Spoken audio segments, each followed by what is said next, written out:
Good afternoon, dear students. This is the laboratory Animal Science, and we will have today the Pathology 1. We will have one more lecture about the pathology as a last one, and after that, be careful, the knowledge evaluation test will be organized on April 27. This is a Monday. So at 11, please sit before your PC ready for the knowledge evaluation test. We can classify the pathology, the knowledge of the pathology, in two parts, the non-infectious and the infectious diseases. Of course, that in the non-infectious diseases should be supplemented with the management failures and also by some genetic predispositions and failures. We have also some overlapping because many times it's difficult to make a decision that this is the environment or some bacteria or other fungi of the environment which are more important. For example, the red leg disease, or you will see a good example in case of the wet tail of the hamster. At the end of the today's section, you will receive also a selected subchapter about the zoonosis. The study plan today, first we go according to the classical order that fat-soluble vitamins and water-soluble vitamins and their deficiency syndromes. As a special, we will speak about the nutritional anemia of ferrets. Later on, three metabolic more complicated metabolic problem, like the fatty liver of birds, the pregnancy toxicosis, and the non-human primate diabetes. And we will summarize the metabolic troubles and diseases. Technology-related problems will be the ringtail, the high ammonia concentration, the red leg of the amphibia, and the bad application of injection. More or less genetic related are the dental malocclusion and the inguinal hernia, the wet tail of the hamster, and the selected zoonosis will close this section. So the vitamin A deficiency is not rare in case of the rat. The mucous membranes are very sensitive, and you see that a conjunctivitis can occur. You can see the healthy control at your left and the vitamin A deficiency conjunctivitis at the right. You have to make a differential diagnosis from the chromorhinodacryoria. The rhino is not every time used. This is some liquid from some stained liquid from the nose and from the eyes. This is from the Harderian glands. The Harderian glands of the rats and some other rodents are located behind the eyes. These are the so-called extraorbital lacrimal glands, and they secrete various porphyrins that give the tears a reddish color. Harderian gland secretion is increased in response to stress and disease. The tears dry around the eyes and external nerves, resembling crusts of blood. It can be described as hemorrhage from the eyes and the nose of the rats. The porphyrins can be readily differentiated from the blood with a Wood's lamp. If you remember, it is used also in mycology. So the wood lamps, because they fluorescence under ultraviolet light. While chromorhinodacryorea is not pathologic, it is only a consequence of acute onset stress, such as that caused by pain, illness, restrained transport, or simple age. So one more, you can see the red tears, and I have also mentioned from the point of view of a differential diagnosis the cyalodacryladenitis virus, which will be in the pathology too. The deficiency of vitamin D together with calcium, especially in growing animal, will cause rachitis. You see the control skeleton of a rat behind and deficient before. You can see dwarfism, you can see a degeneration of the bones, torsions, not only on the legs and the spinal cord and the ribs, but also even on the bones of the tail. And we arrive to the vitamin E and the related topic, getting rancid, because the vitamin E is a powerful antioxidant, but lack of vitamin E or too high peroxide loading may cause rancidity in the feed, of the fat content of the feed. You can see the relative values in function of relative time, evolution in time. First peroxides are produced on the double bond of the fats, which is highly toxic. After a peak of the peroxides, no more double bond, so organic acid will be produced.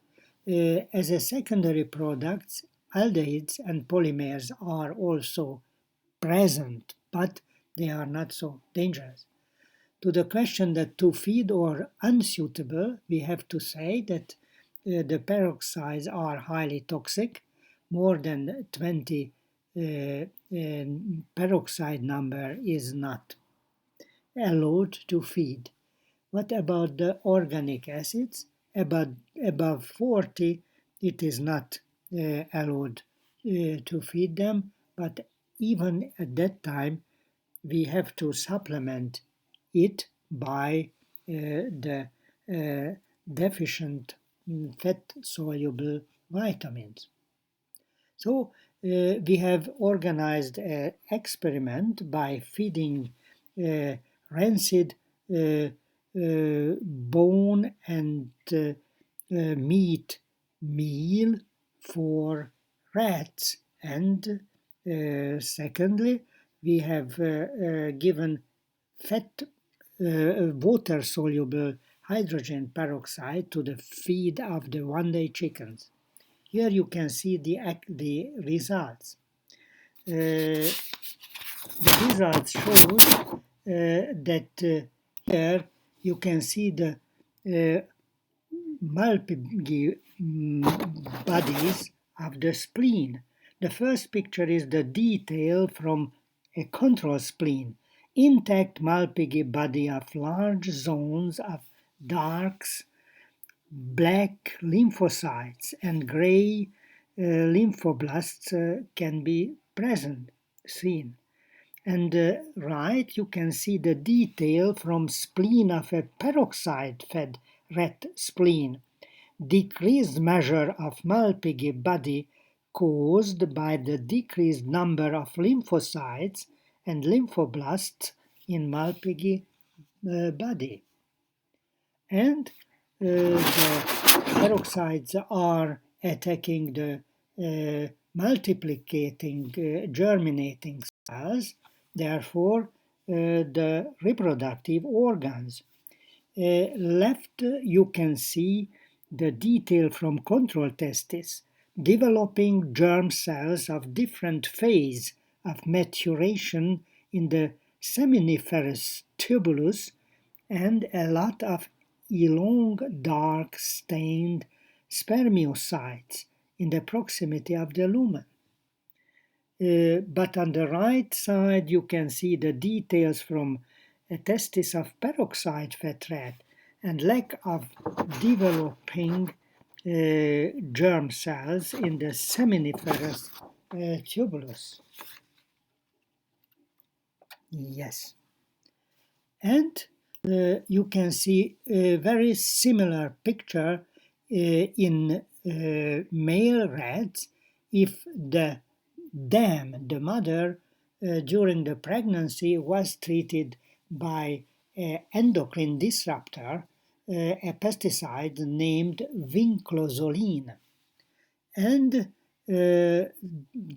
it is highly interesting that through epigenetic mechanisms, please repeat the appropriate lecture, it may be heritable through 4 generations if the effect is during the development of the germ cells.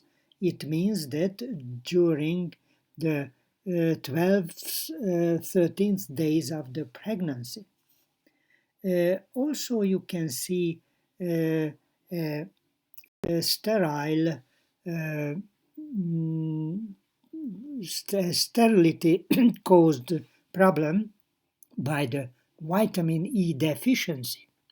You can see atrophy of tubular epithel in the testis. Of course, that these shrunken tubules can be recovered. So these rats are sterile. This effect of the vitamin E deficiency is classical. And continued by the chicken peroxide trial, we treated the feed of the chicken every day with water-soluble hydrogen peroxide. And you can see that left side you can see the healthy liver. In the cytoplasm of hepatocytes, no fat drops are shown, with the exception some at the right side at about the position of 3 hours, but this is normal. But on the right side, you can see the peroxide-treated liver, and the rancidity caused disappearance of glycogen from the hepatocytes of the liver, accompanied by centrolobular fatty infiltration. The red spots you can see in the middle at half 12 hour, etc. So, but this is a pathological fatty infiltration. It is also typical that there is an immunosuppressive effect. Left, you see a healthy lymphoid follicles in the control bursa fabrici, one of the most important lymphoid organ of the birds. The lymphoid follicles are big and rich in lymphocytes. And you're right, you can see the bursa fabrici of peroxide-treated chicks. The diameter of lymphoid follicle is larger and poorer in lymphocytes. And another damages and failures, healthy kidney tubuli in chick left side, and right side the peroxide group degeneration and partly necrosis of cells in tubular epithelia of kidney, showing lysis, shrinking, and detachment. Okay? The pansteatitis of ferret, mink, and I have to add also of the cat, can be considered either or both a vitamin E deficiency or feeding of rancid feed. You can see that the fat tissue is colored brownish yellow because they cannot eliminate the secondary pigments.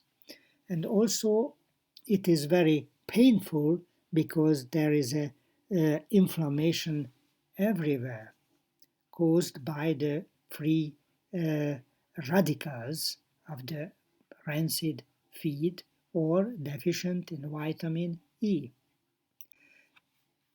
We can draw the final conclusions concerning the peroxides.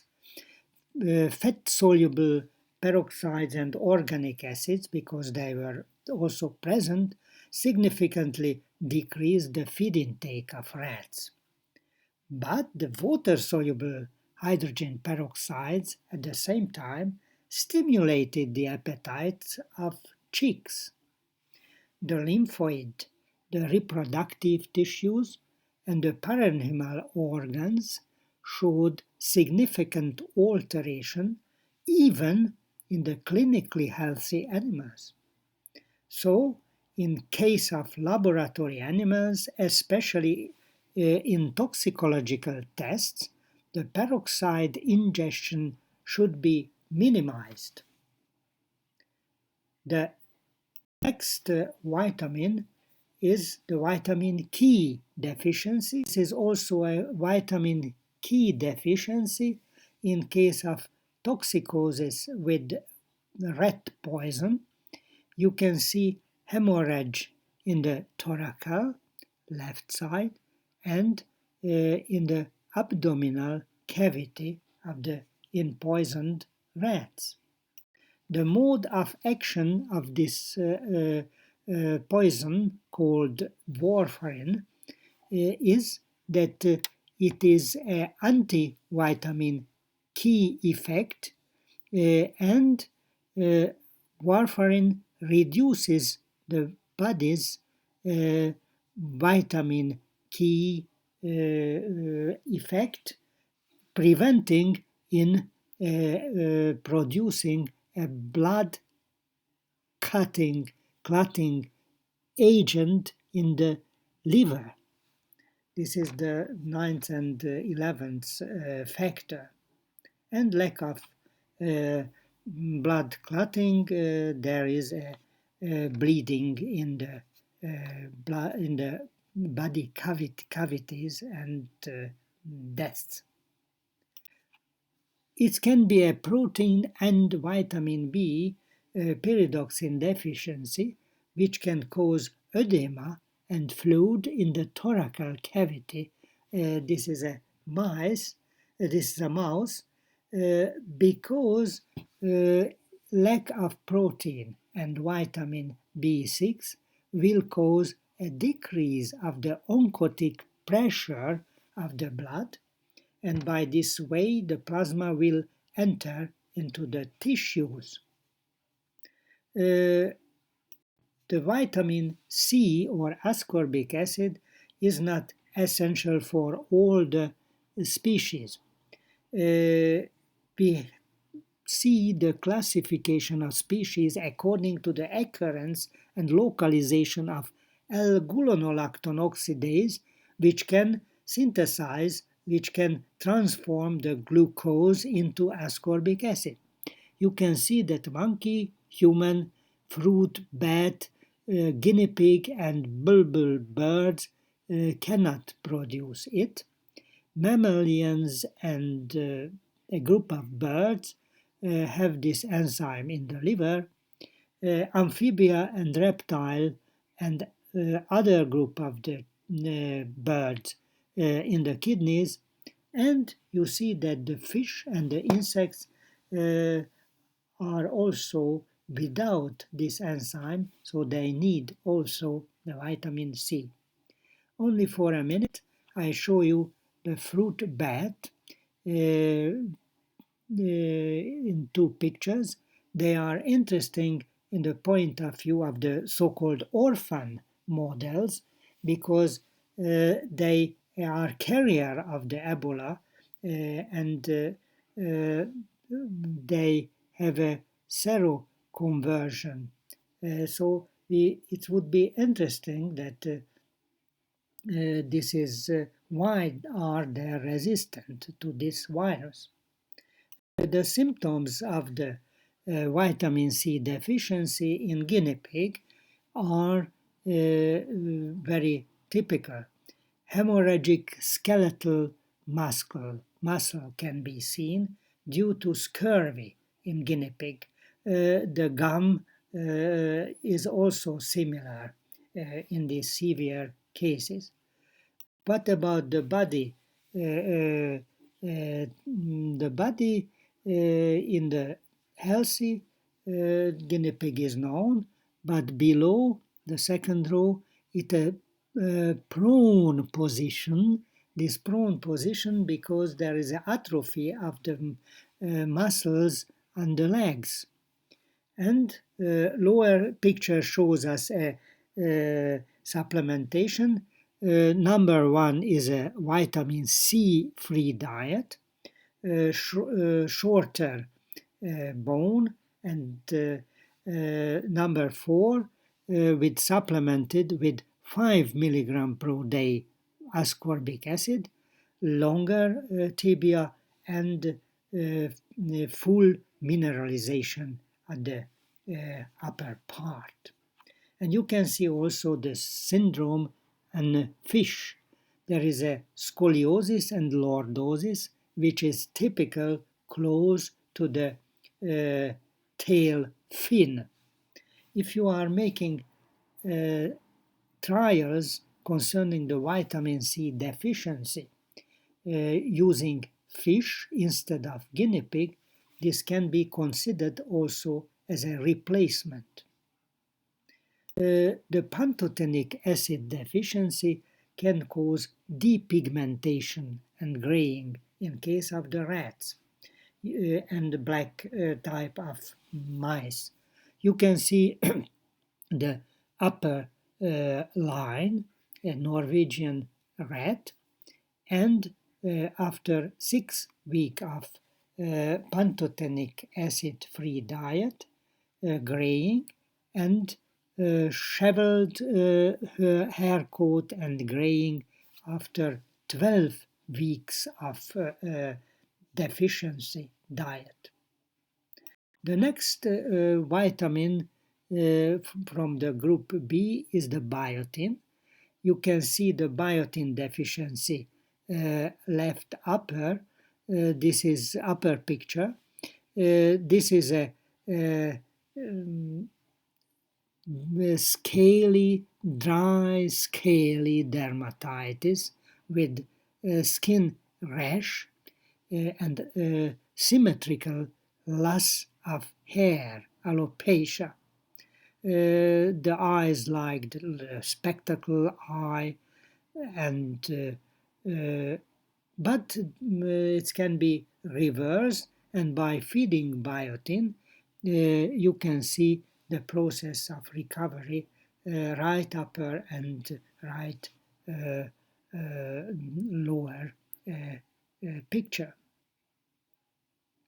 The biotin is relatively stable vitamins, but the free radicals can destroy it. And the last vitamin is the inosite or myoinositol, which is also classified in the group B. The deficiency syndromes are retarded growth of older laboratory animals. This is us specific. In guinea pig, some authors described fatty liver syndrome. In Mongolian gerbil, an intestinal lipodystrophy can be found in females, so they are highly sensitive to the high carbohydrate content of the feed and to the deficiency of inosine. But all these syndromes were found only using semi-synthetic diets. The next nutritional problem is the ferret anemia. The ferret anemia can be seen. This is a very pale skin and decoloration of the fur. And this is not a typical iron deficiency syndrome. This is caused by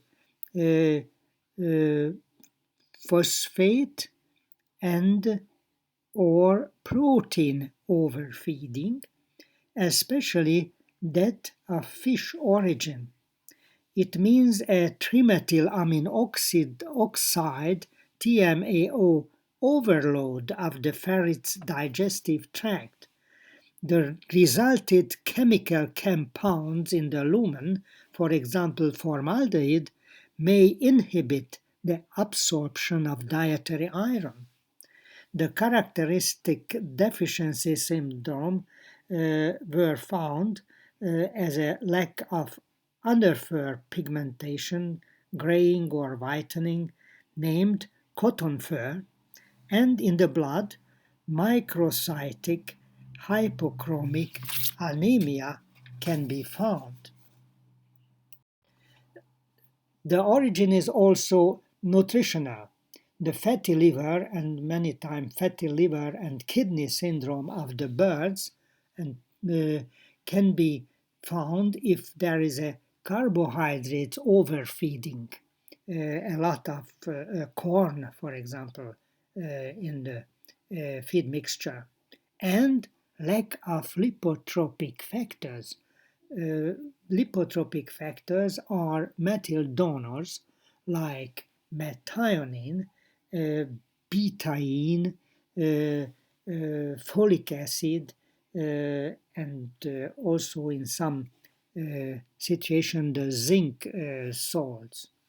And in this case you can see in the middle that the liver is pale and full of fats. The pregnancy toxicosis is also related to the liver fat content. The occurrence is typical in guinea pig and in chinchilla.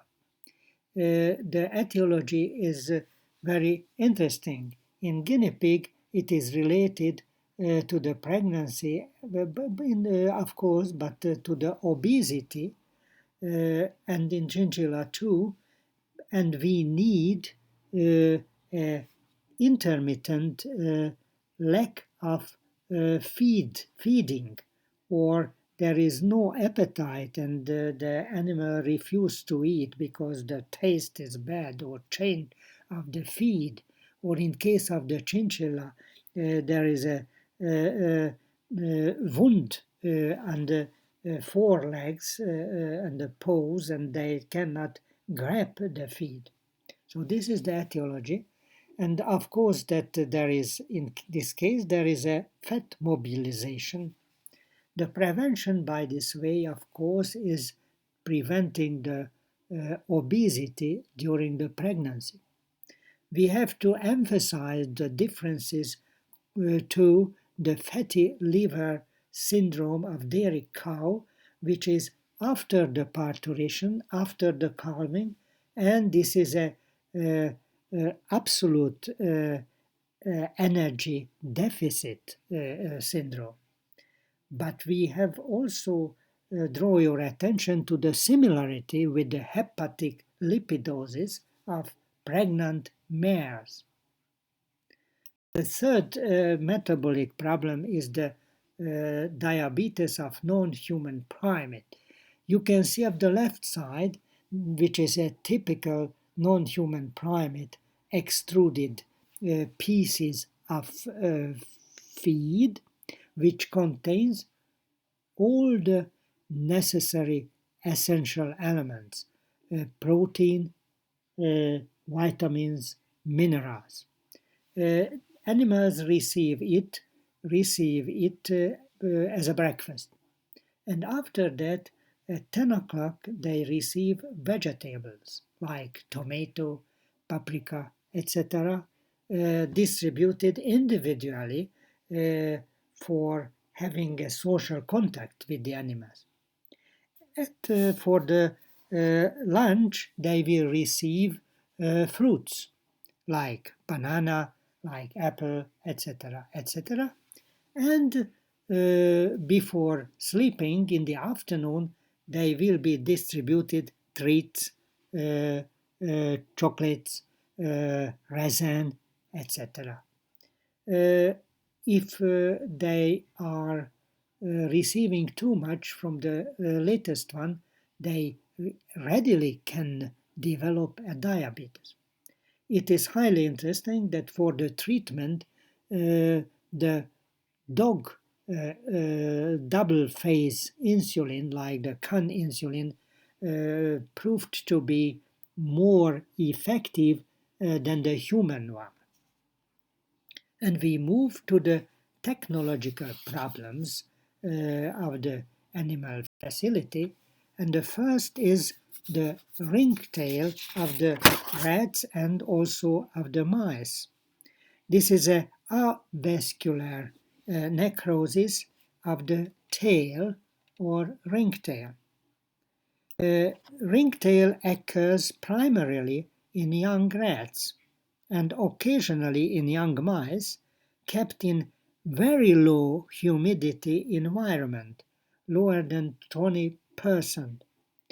If ringtail is diagnosed, treatment involves amputation of the tail below the necrotic annular constriction.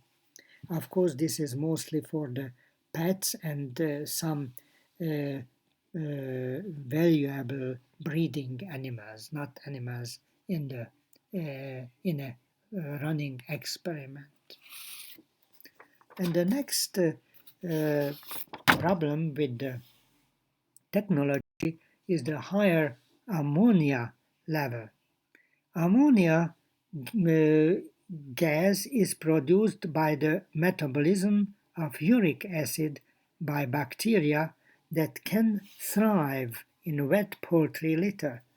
You know that for the vaccine testing and developing, we use poultry in a high number. High ammonia levels often occur during the winter when ventilation is minimized to conserve heat and high litter moisture is common. And here you can see ulcer under the eyes because elevated ammonia levels between 50 to 75 ppm first will cause decreased feed intake and decreased body weight gains, but the second symptoms may be these ulcers in the skin.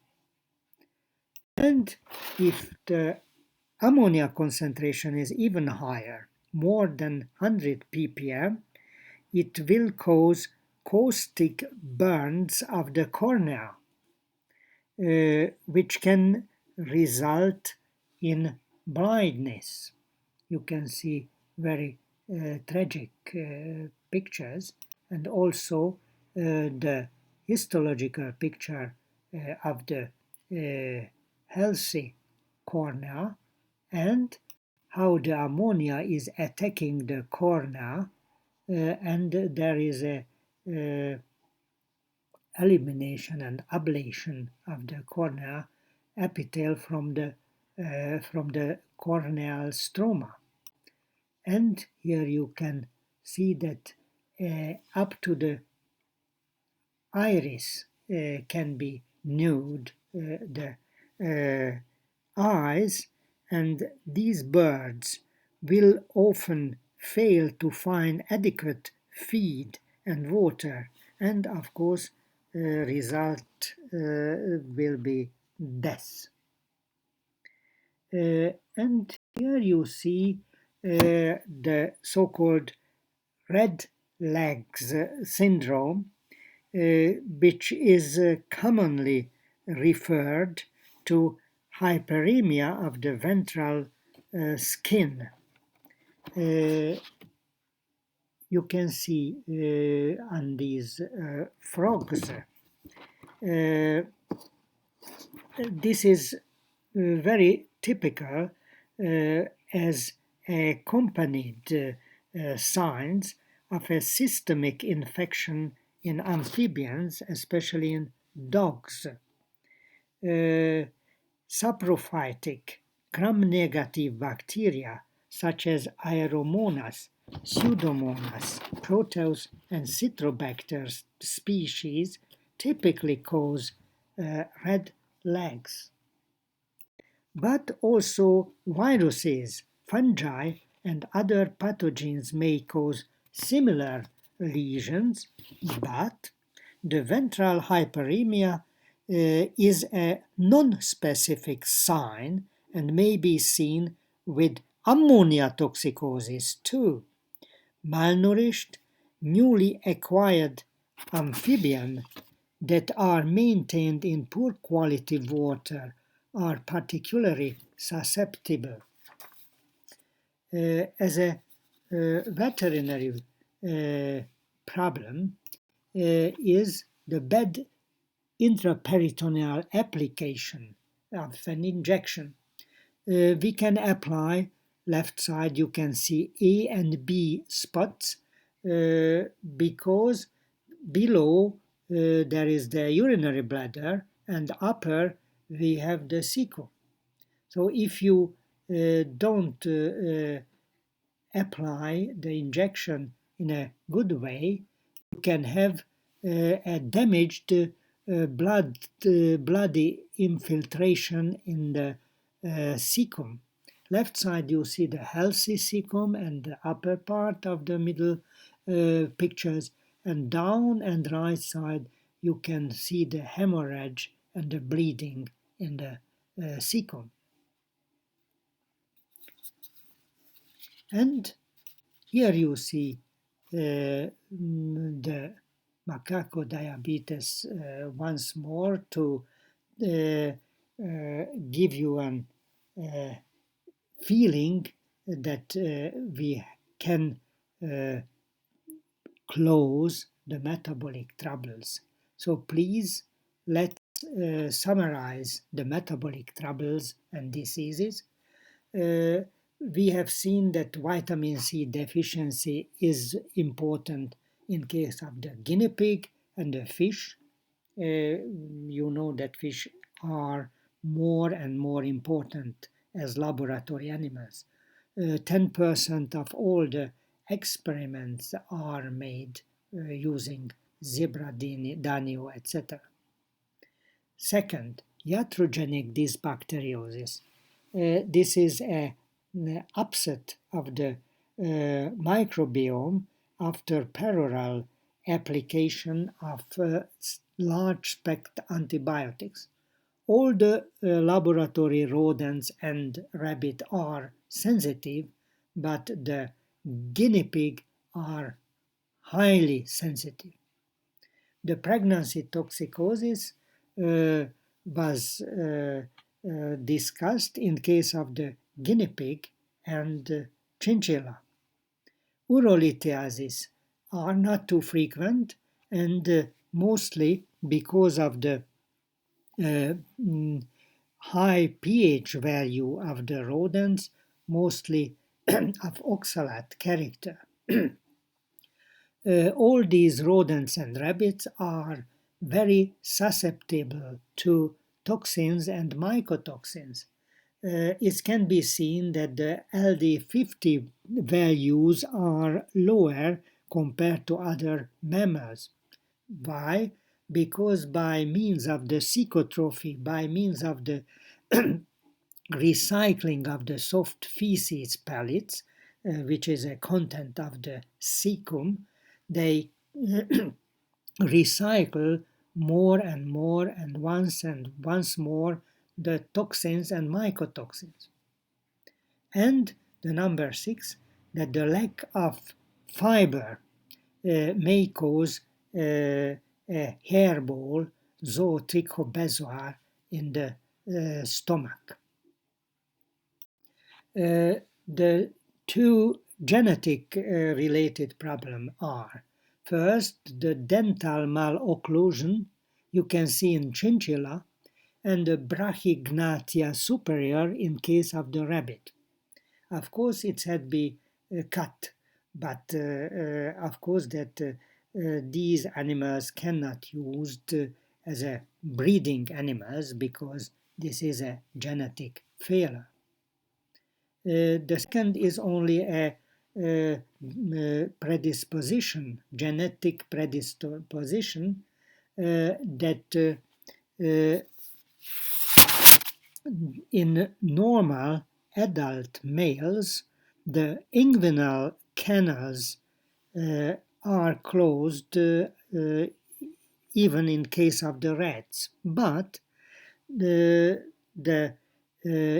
inguinal ring is loose, and inguinal hernias, protrusions of visceral tissues or organs, mostly intestinal tendrils, comes into the inguinal canal and in the scrotum, and this is relatively common in male rats. You can see that even it can cause a constipation, so and by this way can be a deadly ailment.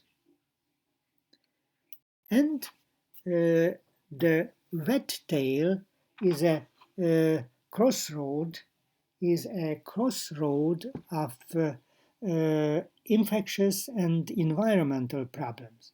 It can cause a series of bacteria, included E. coli and others, but the most typical is the Lawsonia intracellularis, which cause a proliferative ileitis in hamster. This is very similar to an ailment of a pig.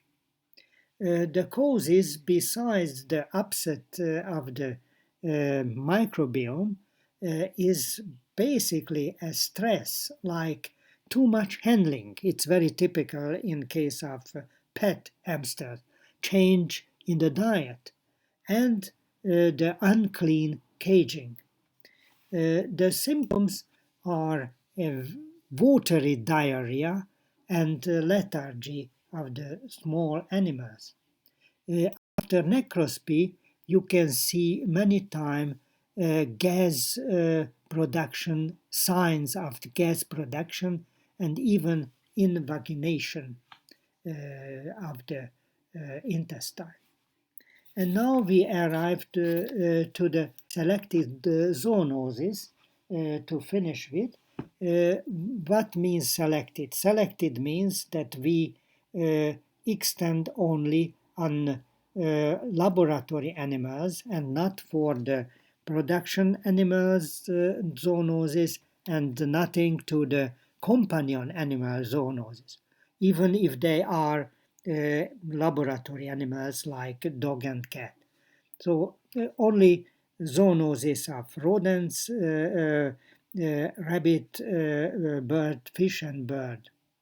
Okay, and of course, which are mostly in the real life and not only in the textbook. From the viral diseases, we have to mention two: the hantaviral diseases, which is carried by wild small rodents. The human infection can happen through aerosol from rodent excretions and secretions, contact with broken skin and mucous membranes, as well by bites. No infection from human to human. We can have two forms: the hantaviral pulmonary syndrome, which is very fatal but not typical, but the hemorrhagic fever with renal syndrome is less fatal, with a mortality rate of 10 to 15%. In the prodromal stage, with abrupt onset of fever, headache, back pain, petechia, gastrointestinal signs, hypotension, proteinuria, oliguria, renal failure, and hemorrhage. The second viral disease is the lymphocytic choriomeningitis virus, LCMV, which is in rodents. Mostly without signs, or there is a immunosuppression, and death is very rare. This virus can go through the placenta of the rodents. In human, the infection occurs through contact with excretions and secretions of rodents. For example, during change of the bedding, it is aerogenic way, by bite and by infected tissues. The clinical signs ranges from mild flu-like illness to biphasic with meningitis in this second phase. Arthritis, parotitis, and orchitis may occur too. Can be teratogenic in human central nervous system and also can cause abortion. From the bacterial zoonosis, the leptospirosis, the salmonellosis, the yersiniosis, and the red bite fever should be mentioned. The Leptospira interrogans group, by infection through the skin, can cause asymptomatic to severe, sometimes biphasic, non-specific febrile illness. The anicteric form is flu-like with conjunctivitis and aseptic meningitis. The icteric form is typical with rash, vasculitis, pulmonary and cardiac signs, hemorrhage, jaundice, and other liver disease caused by Leptospira icterohemorrhagiae, and the case fatality rate goes up to 15%. The Salmonella, mostly by Salmonella typhimurium and Salmonella enteritidis, caused by indirect infection by the rodent excretes to have a sufficient germ count. From gastroenteritis to sepsis are the sign, especially in elderly, young, and immunocompromised persons. The yersiniosis is caused by Yersinia pseudotuberculosis and enterolytica, where the carriers are rodents. In rodents, no clinical signs. In human, the mesenteric adenitis is mimicking the appendicitis. We can have gastroenteritis, fever, scarlatiform rash, pharyngitis, strawberry tongue, and the septicemia is rare. The Streptobacillus moniliformis causes the rat bite fever. The infection can be through aerosol urine, by bites and scratches during handling or kissing in case of pet, a rodent. If it is a waterborne or foodborne disease, we called it febrile fever. In human, the fever, severe myalgia and joint pain is typical, with headache, rash, sometimes gastrointestinal signs. The complications include polyarthritis, hepatitis, endocarditis, focal abscesses, and even sepsis possible if untreated. The overall fatality rate up to 10-13%. Here, in the next picture, you can see the rashes in a very brand new cases in United States, animal caretaker. And a little bit similar is the damage caused by the Mycobacterium marinum. This is a fish bacterium and cause a problem of the human caretaker's hand. Erythematous brown plaque, hardened and rough, with some reddish honey-colored crusts on the dorsum of the finger. And this is because this is a slow developing, more or less benevolent type of problem. It can occur during years. From the parasites, we have to mention the microsporidiosis, which is caused by the encephalitozoon cuniculi through fecal oral infection. The main signs are keratitis and the acute diarrhea. This is the so-called traveler's diarrhea. And the ringworm or dermatophytosis, ringworm is caused by Trichophyton metangrophytes microsporum species. The ringworm is a dermatophyte infection or tinea, which is a fungal infection of the skin. The name ringworm is misnomer since a fungus, not a worm, causes the infection. The lesion caused by this infection resembles a worm in the shape of a ring, hence the name. And here you can see that really the face and the hand of the child is similar to a ring. And last but not least, humanolepiasis. Humanolepis nana is a dwarf tapeworm of the mice and rat with direct and indirect development. You can see the ingestion of tapeworm eggs can come from the rodent feces or infected insects.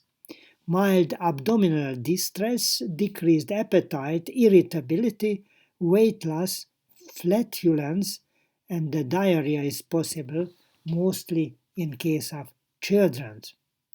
And finally, this picture shows that some of those background sources. Now concentrate please on the lectures and the practicals and prepare yourself for the knowledge test. Thank you for your attention.